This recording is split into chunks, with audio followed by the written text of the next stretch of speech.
Now, if you live in a major Australian city, you know that the population is growing. The trains are more crowded and the roads are more congested. But did you know that our population is actually growing faster than some of our Asian neighbours like Indonesia? We're growing faster than the UK and Canada. There's a baby born every 104 seconds in Australia. Now, when those babies are in their 30s, Australia's biggest city will be Melbourne, just ahead of Sydney. But both of them will be cities on the scale that London and Hong Kong are today. And when you think about how big Melbourne and Sydney are now, well, that is where Perth and Brisbane are headed. So even though our population is growing at a faster rate than the US or the UK, our birth rates are pretty much the same. So the difference is immigration. Last year, migration accounted for nearly 2/3 of our population growth. Now, of course, where most of us notice all those extra people is here on the road, and that's because 69% of us still get to and from work by car. Now, if there's no investment in transport and if we don't change the way that we commute, then the travel times on some of our most congested roads are expected to go up by 20%. In some cases, they could more than double. But here's the big one. At the same time, demand for public transport is set to go through the roof. In Sydney, demand's going to go up 55%. In Melbourne, 121%. Across the rest of the state capitals, an average of 89%. Now, are we ready to manage that little situation? Do you remember when Peter Costello told Australian parents they should have one kid for mum, one kid for dad, and another one for the country? Well, the birth rate did actually go up back then. And those kids are about to hit high school. The question is, are the schools there, not just for them, but for their little brothers and sisters? Well, the Grattan Institute's been doing some numbers. New South Wales needs up to 213 more schools. Victoria needs more, 220. Queensland, an extra 197. 72 in Western Australia, 35 in South Australia.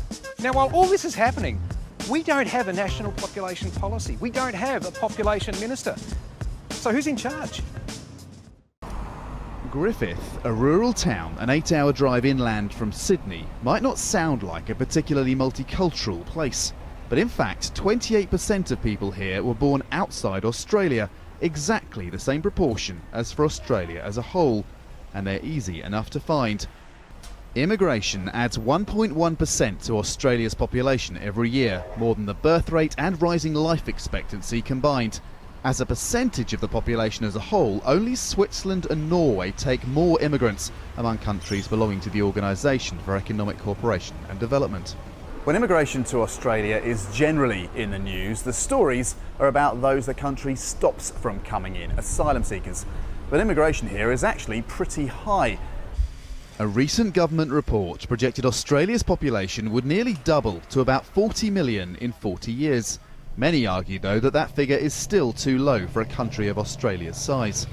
So why haven't we done anything? Well, at a federal level, both sides of politics are fighting over this. The Liberal Party and the rest of the Liberal Party. The rate of immigration is currently far too high. If you cut the level of permanent immigration to Australia by 80,000, that would cost the budget $4 to $5 billion. Australian politicians are in denial about Big Australia, because if you were not in denial, if you were really looking ahead in the future, you would start to build major infrastructure right now. I've seen that indicates a big shift in public attitudes on this, came out in recent months. It shows 74% of Australians think there is enough of us already. And as someone who's been talking on ecological and economic grounds for less immigration rather than more, I find that interesting. It's the first breakthrough. And I think politicians and business leaders ought to be acknowledging that it has finally sunk in. I thought I was a lonely voice for a long time, but I think in recent, I would say in the last 12 months, the message has sunk in, and the key message is this: immigration is good. We are a migrant nation. Our character derives from the fact that so many of us were born overseas. But would it be such a tragedy if instead of adding 1 million to our population every 3.5 years, we took 6 years about it? Could we achieve the benefits of immigration with a more manageable annual intake? Bob, we heard you say earlier that you once famously remarked that Sydney was full. You then proceeded to stop spending money on infrastructure, if my memory serves me correct. So can we part blame you for the problems that big cities like Sydney now have? Steve, I'm surprised that you get your facts so wrong. During my 10 years as Premier, spending on infrastructure went up by 40% in real terms. Well, I don't know what That you were was spending it on. I was greater. there. What were you That was- spending it on? Well, let's list them. The Eastern Distributor, the M5 extension, 3 busways in Sydney, in Western Sydney, most notably Liverpool to Parramatta, a $100 million Parramatta rail bus interchange. We had the Cross City Tunnel, the Lane Cove Tunnel, and above all, the M7 West Link throughout Sydney's west. The Treasurer has slapped down former Prime Minister Tony Abbott after he called for a cut in immigration to combat rising house prices and gang violence. After Tony Abbott called for the migrant intake to be cut from 190 to 110,000, linking the current number to low wages, high house prices and gang violence. Scaling back immigration acknowledges that the government's first duty is to its own citizens. To win the next election, the government does need policy positions which are principled, practical and popular. Bringing a slap down from Treasurer Scott Morrison. I was the Immigration Minister for Tony Abbott, and the permanent immigration intake that we have today is exactly the same as it was when he was Prime Minister. And I don't recall at any time there was any discussion that that should be lowered. Cutting migration, he says, would cost the budget up to $5 billion. He is the Treasurer. He is echoing the standard Treasury view. But the Treasurer is backed by the man who controls the migration numbers. Our program should act in and operate in the best interests of our country. I repeated that. There's a significant economic dividend. Well, g'day and welcome to the Centre for Independent Studies. My name's Tom Switzer. I'm the Executive Director here at CIS, and for those of you who don't know much about CIS, we're a public policy research organisation that's primarily committed to promoting economic freedom, small government and cultural conservatism. We also don't shy away from important and provocative debates, and nothing better demonstrates our commitment to a fair and balanced debate than the subject of immigration. Since the end of World War II, Australia, announced by the then Federal Immigration Minister Arthur Calwell, embarked on a policy called Populate or Perish. For the last generation or so, as the distinguished historian John Hirst often argued, a tough, orderly border protection policy helped boost public confidence in large-scale, non-discriminatory immigration. But clearly, as we've seen just now, and especially in recent weeks since the former Prime Minister Tony Abbott weighed into this issue, calling for cuts to immigration at the Sydney Institute, the climate is changing politically. So we thought we'd have the debate. The motion, the case for a big Australia. On the affirmative side, Professor Glenn Withers and Adam Crichton, and on the negative side, Judith Sloan and Mark Latham. So to get things rolling, please welcome Professor Glenn Withers from the Australian National University. Why Kevin Rudd was right, case for a big Australia. Yes. Why Kevin Rudd was right on the case for big Australia, yes. Not a general statement. I'm honoured to be invited, thank you, and for the invitation, and from the CIS, and I'm delighted to be the first speaker because we W's are usually at the end of any process, and we put up with the warm milk, for those of you of my age will understand. I'm daunted too because I'm being followed by such polished public intellectuals as Mark Latham and Judith Sloan, but on my side I've got Adam Crichton, so we're ahead of the game. It's great. And in particular because Adam and I have the advantage in a CIS context of being the champions of a freer market in the way in which humans organise their affairs.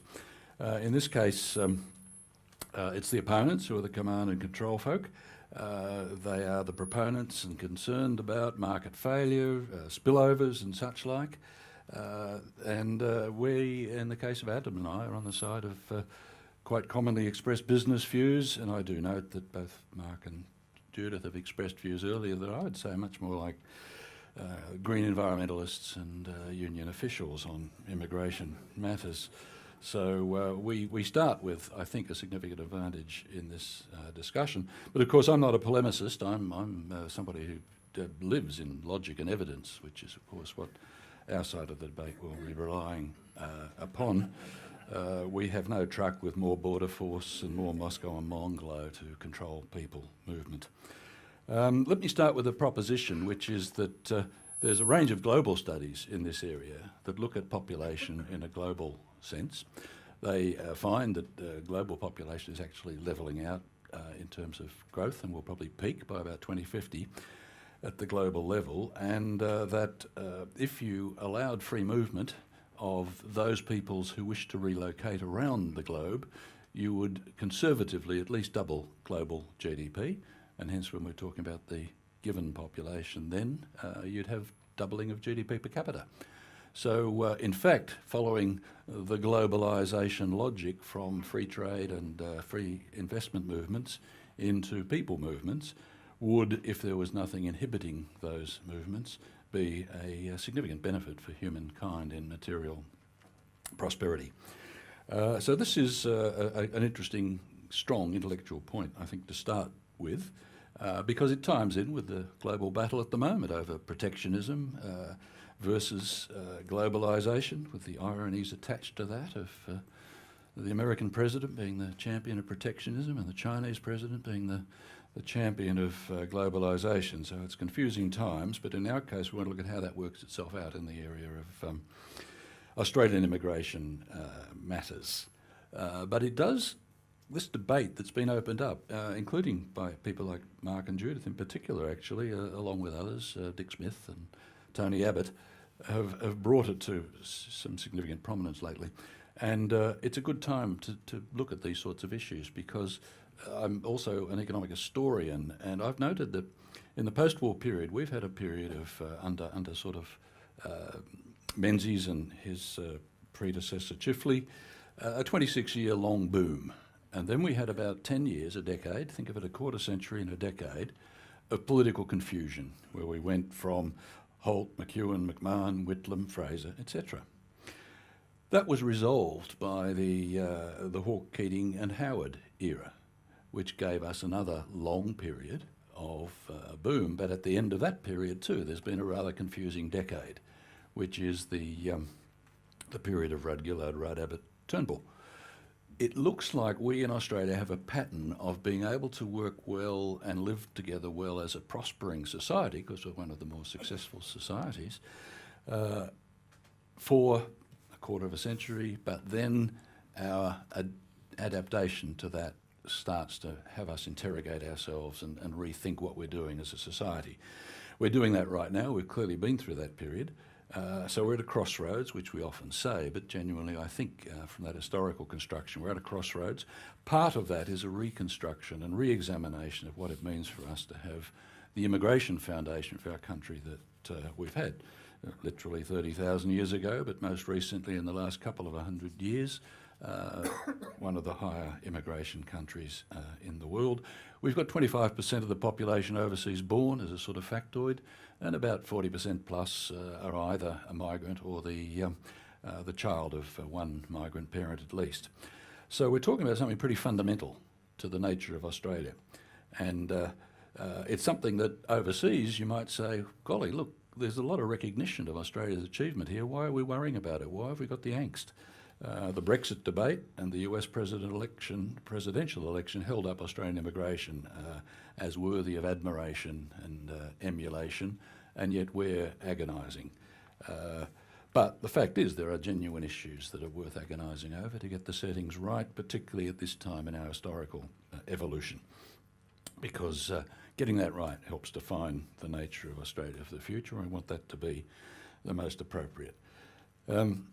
I think one way to do that is to impose a bit of a framework on this. That is, it seems to me from some long involvement in this area that there are about 5 things that are really looked at on the claims for immigration being a major force for advance of us as a society.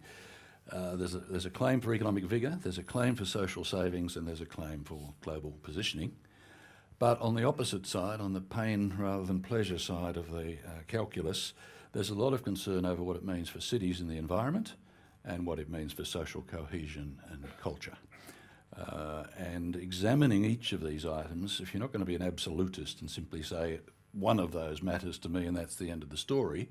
If you want to be more like a middle-of-the-road economist like I am, I want to add those things up and see how they balance out. And in that sense, I'm a sort of utilitarian much of the time, the greatest happiness of the greatest number. What will the balance of immigration policy produce for these issues? And I think going through it like that really helps. I was once at a debate that Steve Braxer organised that starred Tim Flannery and Malcolm Fraser. Tim started by saying that Australia's population should be 12 to 15 million. Malcolm came along and said it needs to be 50 million plus. By the end of the debate, they were arguing over whether it should be 25, 30 or 35. That is, they went through all the elements and converged. And so it does seem to me that we need, as we're going to do in this debate, go through the evidence on whether it produces an economic figure, which I think the methodological analysis from the economists confirms. It does produce savings through reduced ageing of the population. That is, the pace of ageing of the population. It does enhance our global positioning if we sustain a higher level of migration. There are ways of dealing with the cities and environmental issues, including greater regional migration, and there are ways of leadership dealing with the social cohesion and cultural issues that come in inevitably as the elephant in the room on debate about immigration.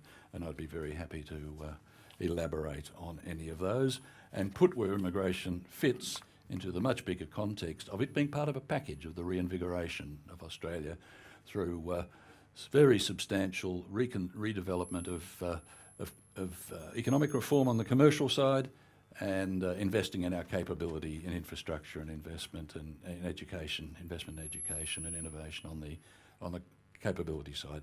And immigration should be part of that. Thank you. Glenn, thank you. Now for our next speaker, Judith Sloan from The Australian.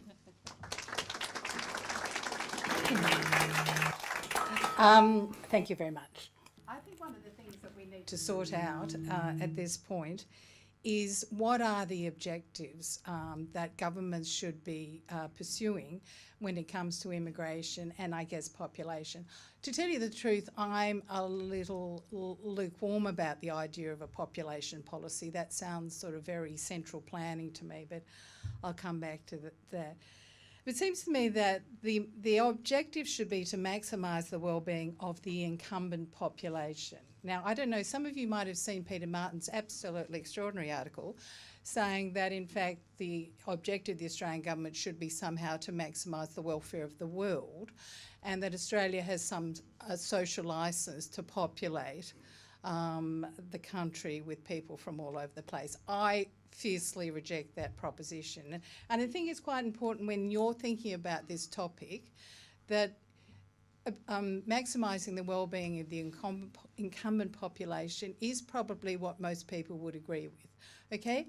It includes new migrants, probably new permanent migrants, but it includes everyone else. We can have some secondary objectives. For example, we can have a relatively modest but well-targeted humanitarian program, and I think most people would go along with that. So here's another, and this is not a factoid, Glenn, this is an actual fact. Australia has one of the highest rates of population growth in the world. I'm not talking about the developing world and the developed world, I'm talking in the world. In fact, the population of the world is growing by 1.1%, and Australia's population is growing by 1.6%. The only place, really, that has a higher population growth rate is PNG. So, you know, UK 0.7, US 0.6, a lot of European countries, extremely low rates of population growth. So we have to ask ourselves, why would that be a sensible idea to be so out of whack with the population growth of other countries? And of course, it's not just an issue of the number, it's also the spatial location of that. So nearly 2/3 to 3/4 of the population growth is being driven by immigration. So the rest is being driven just by natural increase, births over deaths. But most of that population is going to New South Wales and Victoria. Now, and indeed when I say that, I really mean to Sydney and Melbourne.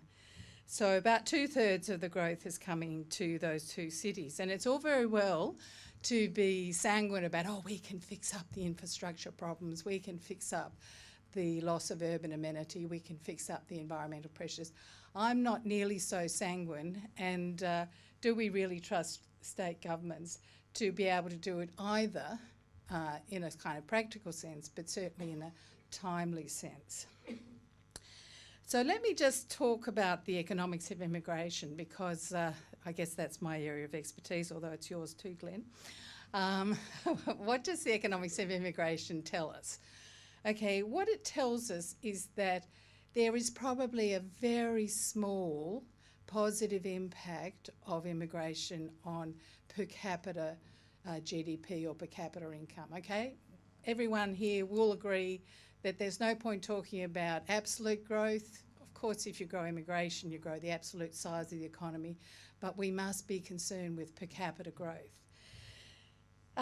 It takes a very long time to get that positive economic impact, probably 25 to 30 years. And in the short term, we actually have a decline because the capital to labour ratio goes down, there's a dilution of capital, and productivity goes down. So the idea that immigration is some sort of boost to the economy is not true. But this is, I think, where it's really important and which has been undercooked. There are clearly distributional impacts of immigration. So who are the winners?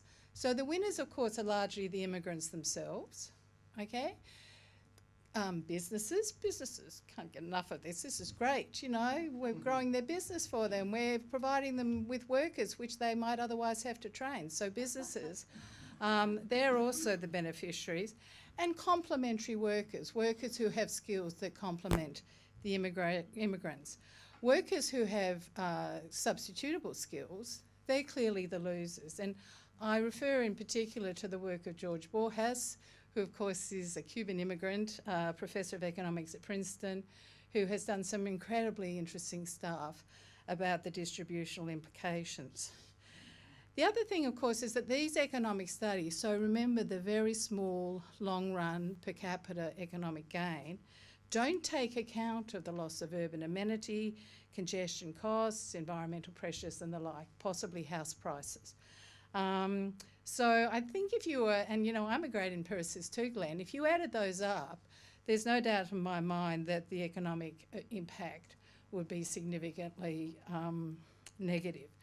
The other thing is, and I refer you to one of CIS's best friends, Wolfgang Kasper, was that the work, which I think was actually published by CIS, on the importance of cultural integration by the immigrants in order to secure those economic benefits. And he did some very important work about the importance of cultural integration, which of course is made much more difficult if you have a really mass immigration program, because they can form groups where integration is actually a practical alternative. Let me also refer to the important work that Bob Birrell has done, because people will say, you know, like the Yanks, it's probably the Prime Minister, the Yanks and the Poms often say, oh, well, we love Australia's program because it's focused on skills. But if you look at Bob Birrell's work, what he's saying is that the skilled aren't really that skilled. And in fact, the proportion of, for example, overseas graduates from non-English speaking backgrounds who hold professional jobs in Australia, they're immigrants, compared with local graduates or English speaking immigrants who hold degrees, it's about double. So it's about 75% for locals and English speakers, and about 39% for immigrants with degrees and who have graduated here and have stayed on as immigrants. The final point I would make, and you know, Glenn quotes that study about, oh look, we'll, you know, all move around and there'll be all these great big GDP gains for the world, is that there's sort of a morality issue actually, I think, about Australia's skill migration program. We're saying, oh, it's really good for us, but we can suck the skilled workforce out of these poorer countries. I've always thought that was sort of a rather strange attitude, and I know there have been instances where I think there were a lot of nurses that were taken out of Africa to populate the NHS, and that morality argument was taken up. So it seems to me that that is also an interesting angle, that, you know, we claim to have a skill program, which we probably don't as much as we think, but it's fine to sap those skills from countries which might actually benefit from them. So thanks very much. Judith, thank you very much. Our next speaker is Adam Crichton from the Australian newspaper. Thanks very much, Tom, for having me here. It's a great privilege to be on the stage with such an esteemed panel, and I'll say rather daunting to follow Judith Sloan in a debate. I have to be a little bit cheeky. I note Judith said that we're out of whack with the rest of the world on our immigration rates. We're also out of the whack on our dividend imputation policy too. And I don't hear our argument there. But just on that issue of population growth, yes, it's true. It's 1.6% is our rate of population growth in this country. It is, I think, the second highest in the OECD, I think just after New Zealand, or at least most recently that was the case. But I mean, it's also important to remember that, you know, the base, our population isn't especially high, and so any sort of raw figure is obviously going to be a large percentage of the existing population. If you go back through Australian history, and I know it's a long time, but it's still just worth illustrating, just to put it in context. In the 1850s, just in that one decade, our population tripled. Now, of course, it was from a very small base, but, you know, we have experienced very fast growth and, you know, survived. The 50s and 60s, of course, we had a much faster rate of population growth for 20 years than we do now, roughly. And I'll also point out that our current immigration quota of 190,000 a year has actually been fixed at that level for about 4 years. So it's already the case that it's shrinking slowly, and that's all our side is advocating here, just that we hold the current absolute level. And of course, if you do hold the current absolute level, then the growth rate will, of course, shrink over time. That's just basic mathematics, and so that is the side that we're arguing here. The second point that I wanted to make, just by way of opening, is to really deny that this is just so unpopular all of a sudden, that, you know, that a high rate of immigration growth is so unpopular. Now, I think you saw earlier Bob Carr talk about something like 74% or 70% of Australians are massively against kind of higher immigration, but he's basing that on a very loaded survey run by an institute, which, of course, and it's a common tactic of institutes when they want a particular answer in a survey, is they have a fact which sounds scary, and then they ask the person, you know, what they think about this, and this is a classic case of that. In fact, if you look at the Scanlon Foundation or various surveys that ANU has conducted, or the Lowy Institute, you'll pretty much find that the portion of Australians who are for lower immigration has been static at around a third.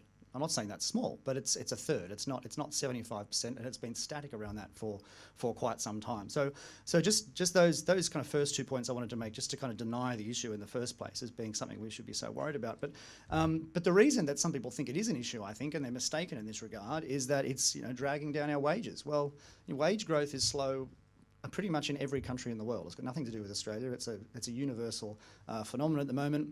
I think it's got extremely little to do with our immigration rate.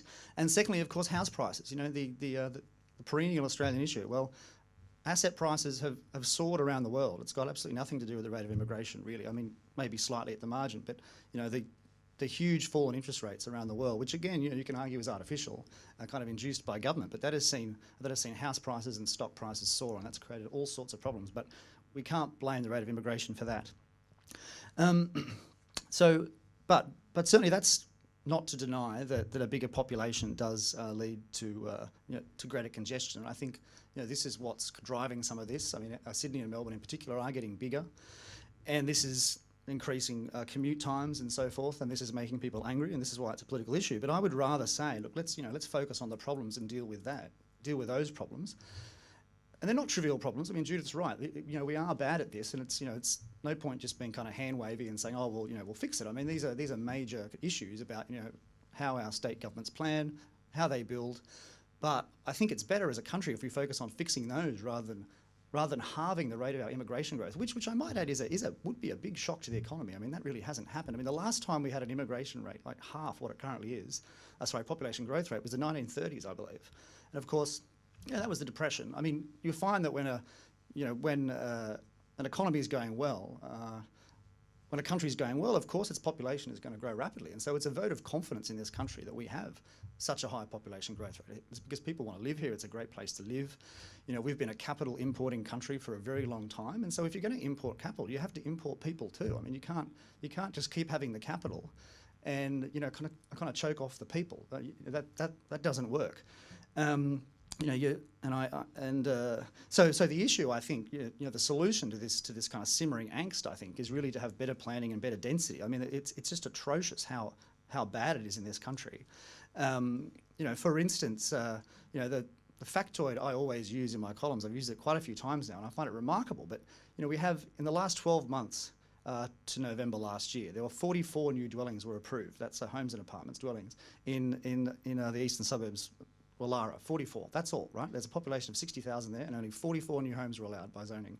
Whereas in Parramatta it was 4,500, right? I mean, that's just extraordinary. I mean, on so many levels that's extraordinary. I mean, you know, if you go to any other major city in the world, even the poshest parts will have 4 and 5 stories as large swathes of those areas. I mean, I'm sure you've been to Kensington and Chelsea, for instance. You know that is not just in freestanding houses.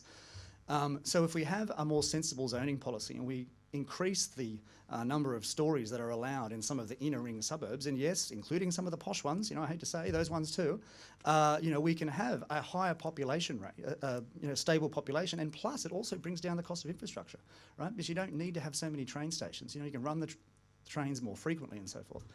Now this obviously costs money, but you know, we have to, well, but. Oh yes, and I just wanted to, so there's a study of the density of Australian cities. 50 of the biggest cities in Australia, Canada, New Zealand and Europe. And of course the bottom 3, 48, 49 and 50, are Adelaide, Perth and Brisbane, right? That's just extraordinary. I mean, we shouldn't be at the very bottom of that list, right? I mean, are we really saying that all those other 48 cities, Madrid and Barcelona, all these places are terrible? I mean, they're not. Indeed, we want to visit them all the time. People have very satisfying lives there and they want to go there. But look, I want to kind of finish. I assume I'm about 4 or 5 minutes now. And just saying that economics is not going to answer this question. I mean, it is not going to provide an answer to this question. You know, the answer to this question of what our population growth rate should be is about our vision for the country and what we like. And look, you know, I'm willing to concede I like big cities. You know, I mean, that's my bias. I think they're exciting. I think Australia needs big, powerful cities if it's going to be of any relevance in the 21st century. Frankly, I mean, I do worry that what's happened to Adelaide is going to happen to Melbourne and Sydney on a larger scale. If we close off people and we try to, you know, shrink the relative size of those cities, Australia is not going to be relevant, especially in a region like we're in, right? I mean, what sort of message does that send to the rest of the world, especially at this rather precarious time, if we shrink our population growth rate? One more thing. So Julia Gillard in 2010, she wrote in The Australian that we don't want a big Australia, we want a sustainable Australia, right? And of course she won an election. Of course that was code for slowing the rate of population growth, right? Obviously. Well, so what happened? In 2010, the norm was 172,000, that's net overseas migration. Then it was 205, and then it was 225. So the point is, it doesn't really matter what our politicians say about this. The reality is they're really going to struggle to control our population growth. Thanks. Adam, thank you. Adam, thank you. Our next speaker is the former leader of the Australian Labor Party and a regular contributor to the Alan Jones Show, Mark Latham. Well, thanks very much, Tom, ladies and gentlemen. And I must say, Tom Switzer, you're an incredibly brave person because you're hosting an immigration debate and issues of ethnic integration in Australia on International Harmony Day. Now, there's an international day for everything, of course, but I worry on International Harmony Day that when we get through the full debate without Tim Soutphommasane and his 18C stormtroopers bursting through the door to close us down, in this era of dreadful hate speech, things that just can't be said, let's hope we get through the full debate. My starting proposition is to say that economic rationalists should support big cuts to Australia's immigration program for the sake of wages growth, for the sake of housing affordability, for the sake of productivity, for the sake of urban efficiency. And Adam, I just let you know of a little rule I used to have, having lived in Western Sydney for 50 years and heard the eternal promise of better planning. I used to have the scream rule about people who gave us better planning, and I've now moved on to the garrote rule. I always remember the way in which Gareth Evans said he wanted to garrote Bronwyn Bishop in the Senate one night, and for people who tell us in Western Sydney better planning will solve all our problems, after 50 years I too have the garrote rule about people who promise that. because for 50 years we have heard how better services, better planning would end the congestion, end the paucity of infrastructure, end the paucity of services, and it never happens. It never happens for the basic reason that the elites pushing for big Australia are way out of touch with the realities of suburban life. And in quoting the elitism, I might as well start with the most elite of the elites, Malcolm Turnbull, our Prime Minister, and his offsider Lucy Turnbull, because who increasingly makes policy in these areas, because on ABC Radio in March 2016, Malcolm Turnbull said, and it's related to his Big Australia immigration policy, this is the simple concept that most of people's day-to-day work, education, shopping or recreational activities should be located within 30 minutes of walking, cycling or public commuting from their home. Now, I missed the 30-minute city test today, that everything should be within 30 minutes travel of where you live. I left home at 9:45 on the outskirts of southwest Sydney and got here at 11:45. So I don't live in a 120-minute city. I don't live in the 30-minute city that Malcolm Turnbull advocates. I live in a 120-minute city, and there's a big number of people in those circumstances because of Sydney's gross urban inefficiency. Now, a fortnight after Malcolm Turnbull said these things in March 2016, Lucy Turnbull echoed them in an article in the Weekend Australian in her position as the Chief Commissioner of the Greater Sydney Commission.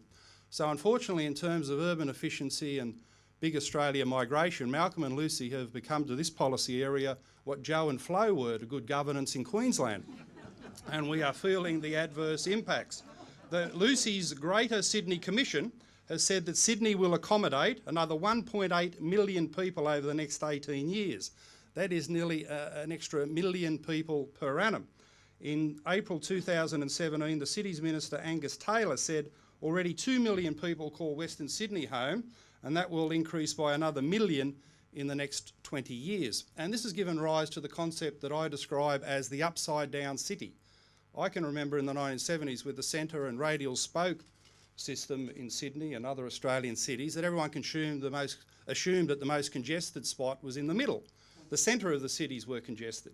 Well, these days you can put down a picnic blanket and have a nice little morning tea on the Cross-City Tunnel under the middle of Sydney CBD. Meanwhile, the congestion has gone to the urban fringe. It's upside down now. The congestion is on the urban fringe while the centre of the city moves much more efficiently. And that outer ring inefficiency has a massive economic cost. Because of the migration program, no sooner are roads like Narellan Road, Camden Valley Way improved, new car parking stations are built at Lebbington and Edmondson Park, that the congestion comes 6 months later. No sooner are these new facilities built that they're crowded again because of immigration and population growth. I invite anyone who talks about better planning to go to Oran Park Public School in southwest Sydney, where, with the wonders of better planning out of the state government bureaucracy, they have 24 demountable classrooms. 3 rows of 8 lined up. It looks like Manus Island. All those lefties in Glebe and Paddington who complain about Manus Island will have a look at the one that exists under the banner of better planning at Oran Park Public School in southwest Sydney. So there are huge livability and urban efficiency costs to this crazy policy of extra population growth fuelled by big Australia migration. On top of that, our ethnic and immigration settlement policies are atrocious. I always look at the promise we had in New South Wales when the state took the 7,000 of the special Syrian refugee intake. They went to the trouble of appointing Peter Shergold, formerly of Prime Minister's Department, to be the Commissar for refugee settlement. And he said, they'll live in Coffs Harbour, they'll live in Albury, they'll live in Wagga. 6,000 of the 7,000 in New South Wales went to one local government area, Fairfield in Western Sydney.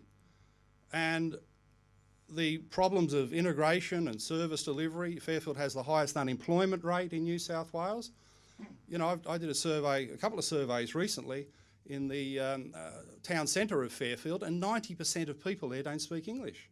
Now, if this is the promise of multiculturalism, I support multiculturalism, but on the basis that people can speak to each other and have got national language of English so we can communicate, build bonds of support and trust and social capital. That's the only way in which multiculturalism can work. But the program of immigration is so big and the settlement programs are so flawed that we haven't got effective ethnic integration. We've got the development of ethnic enclaves. Now, further on this question of economic impacts, wage stagnation is a factor around the world, but you can be guaranteed in Australia it's being driven by the flooding of the labour market. We have wage stagnation in Australia, the paucity of wages growth, because the labour market's been flooded with the big immigration program, and we haven't got productivity growth. One of the reasons we haven't got productivity growth in Australia is it's so convenient now for the politicians in Canberra to adopt a policy whereby 2/3 of economic growth each year comes from immigration, comes from the population growth. Tony Abbott has blown the whistle on this. He talked to some of the Treasury officials when he was Prime Minister about cutting the immigration program, and they said, Prime Minister, you can't do that. That's 2/3 of our economic growth number. That's 2/3 of our employment numbers. So it's very convenient for politicians to rely on immigration as an artificial, flawed way of boosting those raw GDP and employment numbers, and it lets them off the hook in terms of microeconomic reform, in terms of efficiency, in terms of productivity. So we've got the worst of both worlds. We've got a flooded labour market driving down wages, and we've got a political system relying on immigration as an artificial way of developing economic growth that ignores all the need for efficiency and micro-reform. So too on the housing affordability crisis. We're obviously bringing in so many people into Australia each year increases the demand for housing and drives up the prices. So the scale of immigration in Australia is massive. It's absolutely massive. The difference between the current program, around 200,000 a year, and going back to the 20th century average of 70,000, involves tens of millions of people extra coming into Australia over the next 20 or 30 years. And it's reshaping our country in a way that's bad for our cities, that's bad for our wages growth, that's bad for our housing affordability, that's bad for our economic efficiency.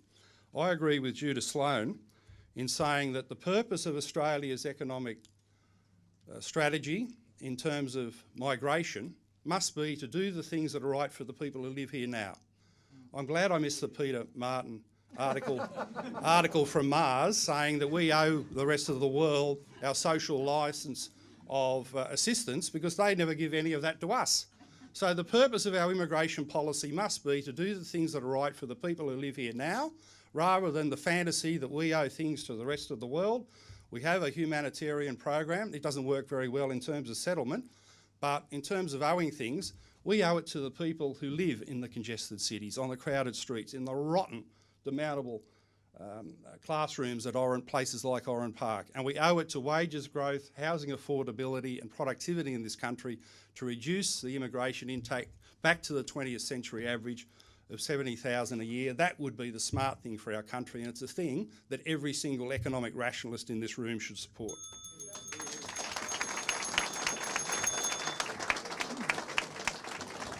Mark, thank you. Now it's time for Q&A, and our first question comes from Andrew Stone, who, among other things, is a former economics advisor to Prime Minister Abbott. Andrew. Thanks, Tom. I just wondered if I could perhaps state just a few facts to put my questions to the pro side into context. One thing that I was struck in this discussion by is that nobody put into context, when we're talking about cutting immigration, that this has to be seen in terms of a massive leap in immigration rates starting about a decade ago. So in the decade to mid-2006, net overseas migration to Australia was a total of 1.1 million people. In the subsequent decade, it was 2.2 million people. So the net immigration rate doubled during that period. Now, if that's supposed to be good for growth, one could refer to the statistic that GDP per capita in that prior decade grew by 2.3% per annum. In the subsequent decade, it grew by 0.9% per annum. So it was 2.5 times faster in the prior decade. What's more, the government does control this. The permanent migration target as recently as 2000-2001 was only 76,000. Yet we were told, Adam assured us, and he's correct, for the last few years it's been 190,000. But nevertheless, that has to be seen in context. That was massively ratcheted up around mid-2006. As we went into the mining boom, that was the rationale, and there was some rationale for that at the time. But the question is why it hasn't come back down. And so that leads me to my questions here, as I say, all for the pro side of the panel. First of all, in view of that fact that in that prior decade, net overseas migration was 1.1 million. There was a total increase in jobs of about 1.8 million during that period, so unemployment rate was able to come down a long way. In the subsequent decade, we've had 2.2 million migrants, but only 1.7 million jobs created. How can it possibly be, if you believe in supply and demand in the labour market, that you think that hasn't affected wages? So that's one question. Secondly, if you've added, just in terms of the increase in migration, you've added more than 1 million extra people per decade, there are roughly, on average, 2.5 people per household, and that's pretty true across immigrants and locals. That translates to an additional demand for about 400 to 1,000 plus houses. Now, in this last decade, we've only built in total about 1.1 million houses. So if you added more than 400,000 to demand, again, how can that possibly not have affected prices? Third question, this is something tongue-in-cheek to Glenn Withers. You were saying if we allowed everybody to move around, you could double global per capita GDP. I'm not familiar with how much Australian per capita GDP is above the global average, so can you tell me how much of a reduction in Australian per capita GDP that would be? And perhaps I'll stop there. 3 questions there. And I encourage all the panellists to come to the lectern when they answer them. Who wants to go first? Glenn, no, do you want to do the last one first? Yes, on the global calculation, of course, it's a factoid calculation, and the realities are what I call the elephant in the room. That is, social integration is a hell of a lot harder than moving people around compared to moving trade around is enough. Investment causes problems. People movement have serious integration issues that you have to manage appropriately. On the appropriate levels, though, for GDP growth in Australia, there's probably about 50 studies that find that it has a either small positive effect, and they usually have a very flawed methodology of using computable general equilibrium models, don't allow for economies of scale, don't allow for agglomeration effects, don't allow for the quality of labour. When you do the actual numbers rather than these models, where you actually calculate what the relationship is between immigration and population numbers and GDP per capita, you find a bigger positive effect. You also find it a significant effect for domestic labour, not just for the migrants, and in particular you find it benefits the least skilled in Australia of the domestic workers, because what you're doing in Australia's system, as opposed to the Borjas stuff, which is a very different system, in Australia when you're bringing in a whole lot of skilled labour, the competition is actually with our most well-off workers. The unskilled are the complements to those well-off workers, and actually they're benefited in wages from the migration flow. So it's actually inclusive growth that comes through the migration arena. But I wanted to make one more point, which is these studies also show, because a lot of the previous analysis is what you call linear, it just assumes that migration always has the same effect, no matter how big, how small, whatever. And then some say it's little and some say it's big. In fact, when you get a bit more sophisticated and look at whether it makes a difference how big the migration is, how fast the rate is, compared to the pre-existing circumstance, you find if you drop it too low, it has a big drop in per capita income. But if you take it too high, it has a drop in per capita income. So getting the balance right is the crucial thing. When you go too far, all the congestion effects and problems of the labour market and housing affordability kick in.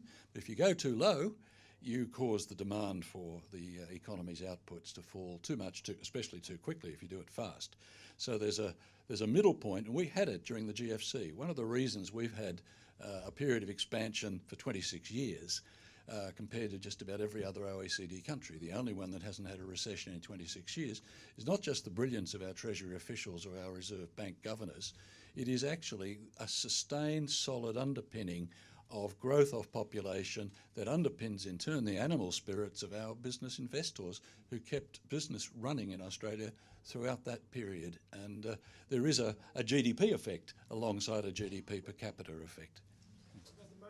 Okay, Adam Crichton. Thanks, Andrew. You made some really good points. Yeah, we certainly have to see the immigration flows in their context, their historical context. I agree with that.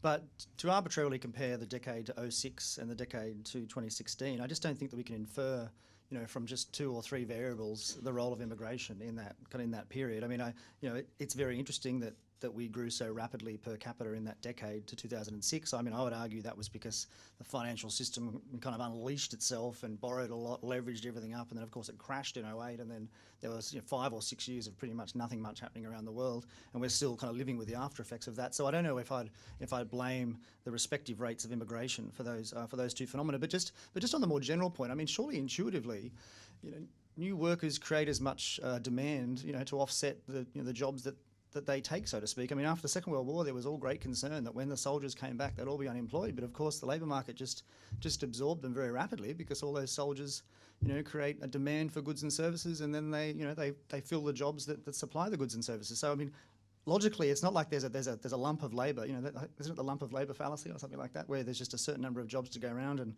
and the wages are depressed. I mean, I don't understand the wages depression argument. I mean, I'm sure if you did a regression across countries with immigration rates and so forth, you wouldn't see larger countries with lower wages, or actually maybe you would, because of China and India. But if you took all that, abstracting from all that, purely because of their size. And just a more general point, just on investment, and Glenn just made me think of it. I mean, the investment of the 20th century is going to be intellectual property investment. I mean, less and less it's about machines and buildings. I mean, we're seeing the official rates of investment fall, not just in Australia, but around the world. And where does that sort of investment happen? It happens in cities, because of the agglomeration effects of bright people living around each other and talking to each other. It's not big factories anymore. That's gone by the wayside. The reason that the world's smartest people gravitate to London and New York is because of those phenomena, right? So we're either part of that or not. Okay, we can say, all right, we just want Sydney and Melbourne to be medium kind of second-tier cities in the world, or we can say no, we'd like them to be the very, very top tier of cities. And you may laugh, but I reckon by 20, 30 years, if we maintain these rates of growth, Sydney will be as big as London, or it could be, and as powerful, probably more so, because this country has so many more resources than the United Kingdom does. Anyway. Let me turn to the negative side and follow up from what Adam and Glenn raised, and that is the question of our 27-year economic expansion. This is in a recent issue of Forbes magazine. Quote, since the early 1990s, Australia's economy has powered ahead with a 3.0 rate of compound economic growth. Take out population growth of 1.4%, and the economy has only grown around 1.6% per year in per capita terms. Judith, respond. Well, I guess that's my argument, isn't it? That if you want to look at the economic impact of immigration, you have to look at per capita. So we can boast about our 26 years of constant growth. In fact, if you want to look at per capita income, we've actually had 2 recessions, because there were 2 periods when per capita GDP went negative in successive quarters. So it really, I mean, I think it's 2 issues. It's like, it's an empirical issue, and I think we should I agree with Glenn to the extent that I think we need to carefully add this up. But I think it is, it is also, and I remember doing a lot about economics, at the end of the day, put aside the economic arguments, this is about what kind of country we want to look like, right? I don't want to look like your country. I mean, of course, I'll be dead, but I've got children. I don't want to be London. I don't want to be New York. I don't regard the fact that Adelaide, Perth and Brisbane are nice, laid out spatial cities. I think that's a good thing. So it's really a matter of acknowledging that there is a distribution of preferences out there, and there are a lot of people who actually object to the notion that we should all be herded into sort of dog boxes in high-rise apartment buildings. Now, Okay, next questions. Yes, sir. Just wait for the mic, sir. Just one. Yeah. Oh, yep. The permanent visa limit is what is set by the federal government. The net overseas migration reflects the so-called demand impact of the demand in terms of skills, which started with the start of the mining boom, is supposed to sort of regulate the demand in the economy. The issue is that a lot of these skills or demand-driven visas essentially now have pathways to permanent visas, which creates one other problem, that you have this 1 million plus people on temporary visas trying to come through this funnel of 190,000, which is set in the budget each year, which Judith Russell's back to the back of the budget papers to find. My question really relates to the responsibility of states to actually deliver the infrastructure. The state complains about the issue of building the schools, and building the infrastructure for this population growth. Can I ask the panel, shouldn't the states, through COAG, have some influence on that level of permanent immigration, and also the drivers for this demand level of immigration? So the question is about the states, the role of the state governments in controlling immigration. Glenn? Yeah, happy to. Yeah. Just like on immigration, on federalism, I wasn't a great enthusiast for either immigration or for federalism until I started to look at the evidence. I'm one of these people who actually doesn't know what my mind is until I actually investigate something quite often. And I used to, as a sixth-generation Australian, I wasn't all that fussed about immigration. It wasn't a big deal in me or my family. Similarly, in Federation, being a Canberran, I thought that the states were terrible things and that they were really incompetent and had all these corrupt people and so on. When I looked at these things closely, I discovered that A, I began to think more kindly about immigration. B, I began to think more kindly about Federation. And indeed, the two are connected. In Australia, we have the greatest vertical fiscal imbalance between the revenue-raising responsibilities of the states relative to their spending responsibilities. And that just makes for a very confused federation compared to best practice federations like Germany or Switzerland or Canada. And for fixing this up, in making sure we can help with the congestion problems, with the infrastructure problems that we have to fix up, a conditionality could be posed upon immigration. It would be part of a bigger reform movement. We have to have a package of reform. It includes the harbour-style competition reforms. It includes infrastructure reform, with the states raising much more of their own revenues rather than relying upon the Commonwealth.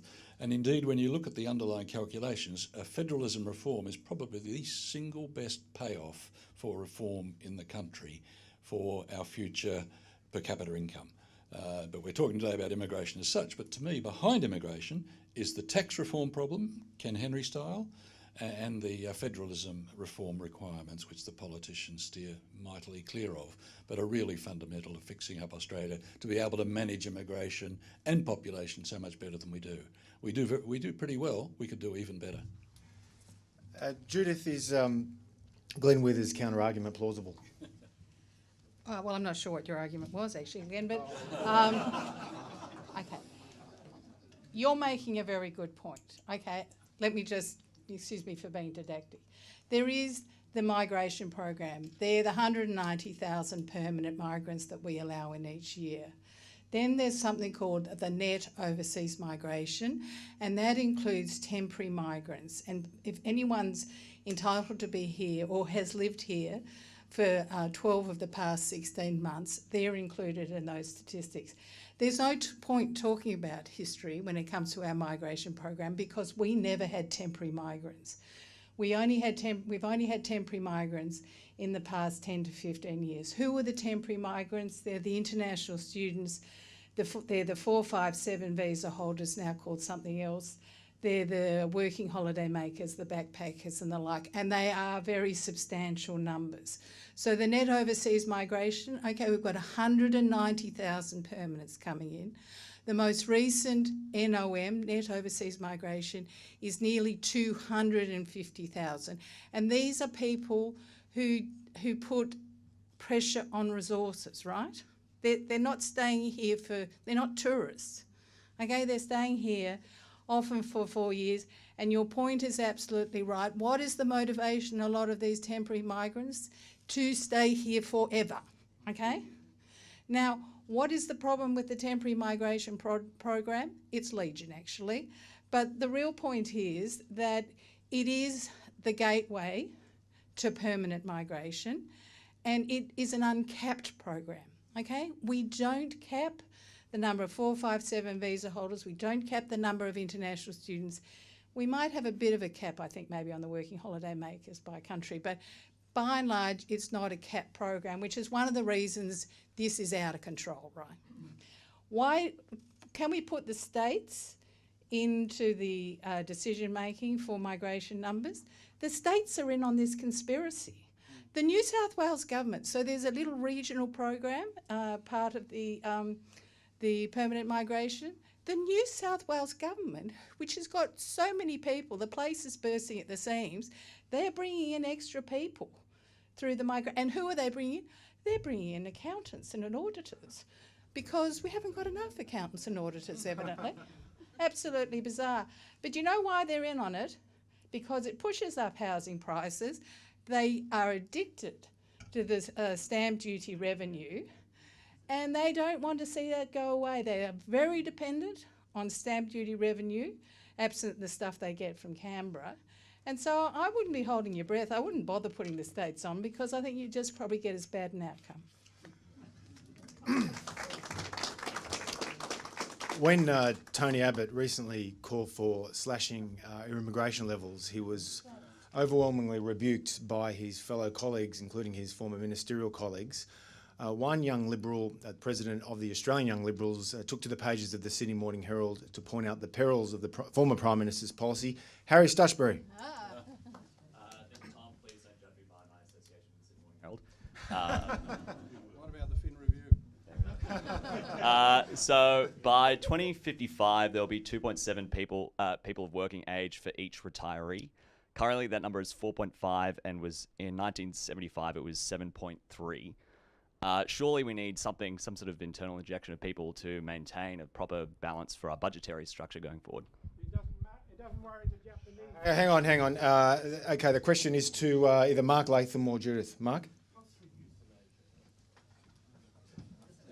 Well, Harry, the argument for extra migration because of ageing is the Ponzi scheme, that you bring the extra migrants in to marginally lower the average age of the Australian population. The migrants get older, and then you're going to bring more migrants in.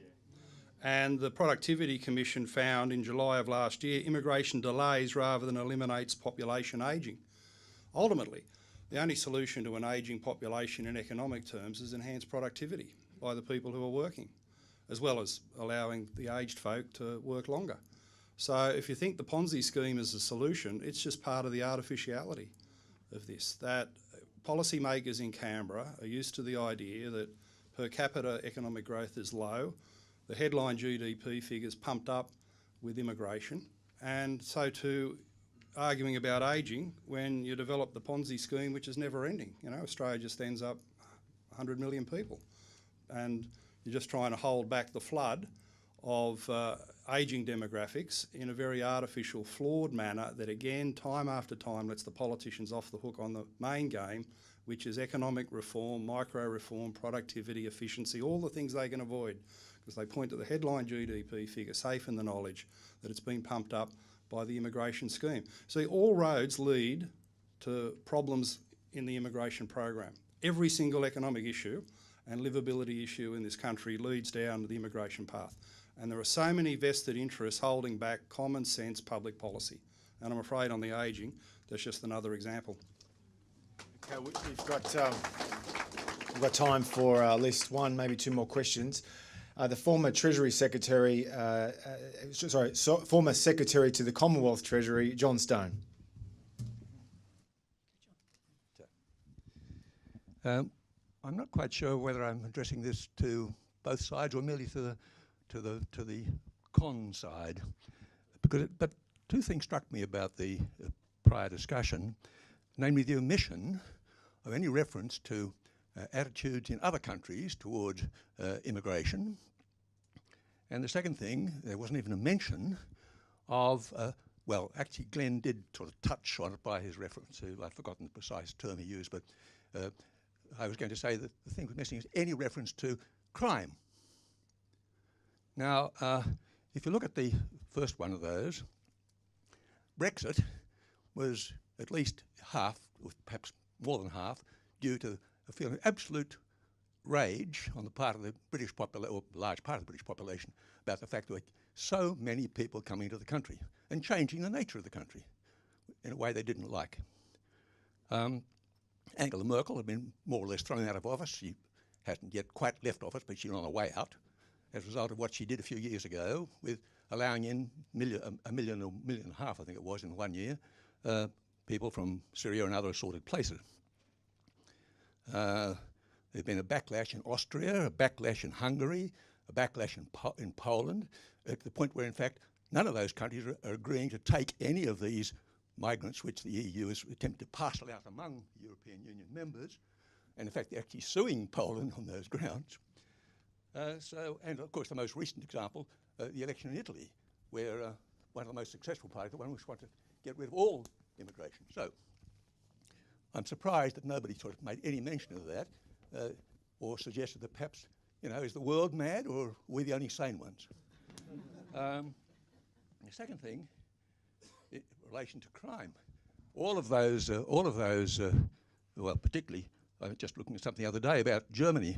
The incidence of rape in that country now is ballooned out of sight, and that's despite the fact that German police are under orders not to include it in their statistics unless the person, the woman affected, actually decides to press charges. They say that, in fact, the number of reported rapes in that sense is about 10% of the number that actually occur. That's not happening by accident. It happened because of the nature of the migration program. And if you want a topic for another day, Tom, related but not the same, I suggest you have a topic about the composition of immigration, not just the level of immigration or the rate of immigration, but the composition of immigration. I think that'd be extremely interesting. So my question is, any of you, any comments on failing to mention any of those things? Let's hear from one representative of each side. First to Adam, and on that note, Adam is representing the affirmative case here for a big Australia and a big immigration policy. But intriguingly, Adam, and I can ask this because Adam's a former colleague of mine at The Spectator, we're keeping each other honest. Adam wrote in the Australian newspaper last year a very important front page story on why he hoped that Marine Le Pen would win the French presidential election. So if you supported Le Pen on France and her cuts to immigration, why now are you largely on the issues that John raised on the ABC. If you supported Le Pen last year in the lead up to the May federal national election on the issue of crime and immigration, why now are you supporting big levels of immigration for our country?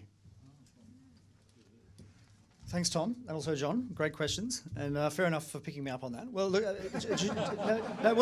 it's not an inconsistency. Of course, I'm going to say it's not an inconsistency. I mean, Judith mentioned earlier that New South Wales was bursting at the seams, but New South Wales is bigger than France, right? In square metres, and it's France has 66 million people, right, in it. So my point being is that the two countries are at a very different stage of their growth and their development, and they're also historically very different as well. And it goes to the composition, and I completely agree with John about composition. In fact, the article I wrote in The Australian a few Saturdays ago, which enraged people who are for a big Australia, had actually that the composition is an issue, and that is what is the real problem. I mean, crime, generally speaking, just now to go to that, has been falling in most Western countries. I mean, this is the Pinker argument, right? I mean, there's been a remarkable fall in crime rates, right? I mean, as much as the media likes to beat certain things up, and that's its job, that's what it does. We've got to sell papers, but I think the objective crime rates, and of course there are always problems with measurement and whether crimes are being reported and all that. But I think the conventional wisdom is that crime rates are falling, but there have been some upticks, as you say, Germany, maybe parts of Australia, and I think this is because of the composition. This is because of the cultural backgrounds of some of the immigrants. I think the support for the migration program in Australia would be much higher if the composition were changed. I mean, but we're at a state in this country where you can't say things publicly like that. I mean, it's a risk even going anywhere near it. So hence, there won't be a debate about that.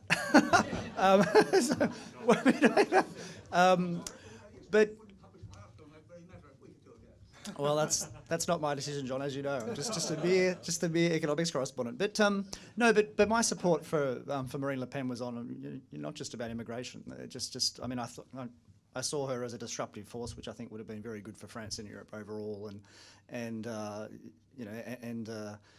The alternative, of course, is important. You know, the alternative is an ex-investment banker who doesn't believe in anything, and that's the current president of France. So that's why I supported Marine Le Pen. Okay, Mark Latham. Well, I've got to say, when I saw Adam's name on the affirmative team, given his support for Marine Le Pen, I thought it was a typo. But, John, on Harmony Day, you have invited the ultimate 18C question, of course, about the composition of the migration program and observable truths about what different ethnic groups bring to Australia. And I'd make 2 points. One, in terms of comparison to European nations, they've by and large lost control of their borders, and there's been an understandable backlash. Australia's lucky as an island continent. Unless you have a brain snap like the Rudd and Gillard governments with an efficient navy, you should be able to turn the boats back and maintain control of your borders. So that's a geographic difference with Australia that's important, and at times when the borders become porous, public support in all forms of immigration is in jeopardy. The other aspect where Australia's been fortunate is that a large share of our immigration program over the last 30 or 40 years has been Asian, and the Confucian and Chinese work ethic in Australia has been magnificent. Studying hard in the schools, blitzing it, beating my kids, sometimes. Then going through to university, parents driving their kids on. You know, it's the Australian aspiration and dream that I grew up with in the 70s. Parents who didn't necessarily know a lot about it, but would drive on children through education, into higher education, into better jobs, and then work hard. And we have been blessed by that Asian contribution. Now, on the flip side, an observable truth, Tim Soupy, get your pad and pen ready when this goes out online. Census data shows that Muslim labour force participation rates in Australia are just 50%, well below the national figure, and their unemployment rate is twice the national average. I always tell people the true tale. I was there, I heard these things, that when I was Mayor of Liverpool in the early 1990s, different ethnic groups which were flooding into the municipality by virtue of big Australia immigration, would come and see the Mayor about their different aspirations. The Asians would sit down and say, Mr Latham, how can we set up a business and work hard in Liverpool? So it would give them a big tick. The Italians would come in and say, Mr Latham, how can we pour more concrete and build more things? We came, we saw, we concreted, and I'd tick that off. And the Greeks had come in wanting to know how they could set up more small businesses, and I'd give that a big tick. And then the Lebanese Muslim Association would come in and ask for how can we access public housing, a youth worker, a community hall, council funds for our social work program. Now, without getting myself in too much trouble, the intelligent people here can draw their own conclusions about those comparisons. There is an observable economic impact due to the composition of the migration program in Australia. In Australia, we haven't had the problems in Europe because of our geography and the Asian influence. What we have had is concentrated ethnic enclaves that have emerged mainly in safe Labor seats, the redeeming feature of voting no on same-sex marriage in those electorates. But the ethnic enclave effect is hidden from the media, because journalists certainly don't live there, hidden in the political system because they're marginal seats, so no one visits during election campaigns. But the dislocation effects of dropping 6,000 Syrian refugees into Fairfield, the highest unemployment rate in New South Wales, you only need to go there to understand the nature of the enclave. And it's a betrayal of the Whitlam and Fraser aspiration for genuine multiculturalism, where people talk to each other, get to know each other, pick up the best of the cultural habits of each other. And it's a betrayal of the Australian ethos of the fair go. It's had a devastating impact, largely hidden in the system, but one of our worst ever social justice problems. And by virtue of being one of our worst ever social justice problems, the Greens and other left-wingers never talk about it. Okay, we are fast running out of time, but we have time for one more question. Just finally, Tim James. Quickly, please, Tim. Thanks very much, Tom. I think a lot of the politics around this has to do with our quality of life and how we live. Now, I grew up on a quarter-acre block in Sydney, and it was a fantastic source of discipline, health, safety, family, security, pride, frugality, and so it goes on. I'm told these days, as a parent of young children, that to want to have a quarter-acre block is greedy, unreasonable, unnecessary, and even if you don't subscribe to those views, for most of us, out of reach.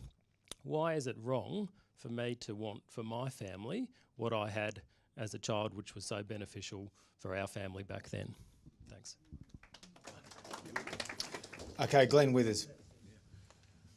Not at all wrong. We free marketeers here actually believe in people being able to realise the choices they want. That comes back to our arguments about where the settlement patterns are, what are the rules governing settlement patterns and the like, and we can improve a hell of a lot on that. But one factor underlying the decline of the quarter-acre block is not the immigration pressure on housing, it's also declining family size. That is, when you were growing up, and certainly when I was growing up, we had families of 4, 5 and 6. Now we're down to families of 1 or 2. So there's that sort of adjustment required in the nature of our settlement processes and types of housing. We need the housing for all the types of people who need good housing, but there's a lot of obstacles in the way in delivering on that effectively. Now, we won't improve that overnight, as we know. One of the Bob Carr things that used to worry me was Bob used to say that Australia's full up from mountain to coast, and yet he'd refused to amalgamate councils in Sydney who would allow better traffic to come through by linking up proper roadway systems around Sydney.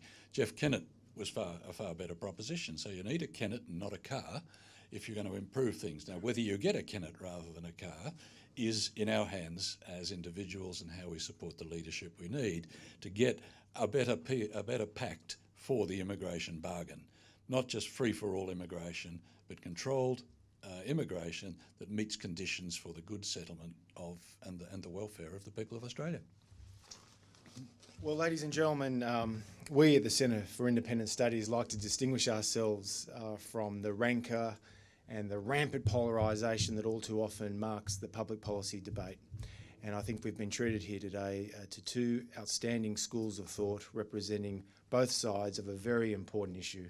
Please join me in thanking our panellists, Adam Crichton, Glenn Withers, Judith Sloan and Mark Latham. And I will take on notice former Treasury Secretary Stone's suggestion of another debate on the issue of composition. These are issues that should be discussed openly without inspiring mass hysteria, as all too often happens. Thank you so much for being here today. We hope to see you again. Just a quick footnote. We at CIS are not subsidised by any tax dollars. We only exist because of the generosity of our members. If you're not a member and you enjoyed today, please feel free to join the CIS membership. There are some forms to fill out, and we hope to see you again. Thank you so much.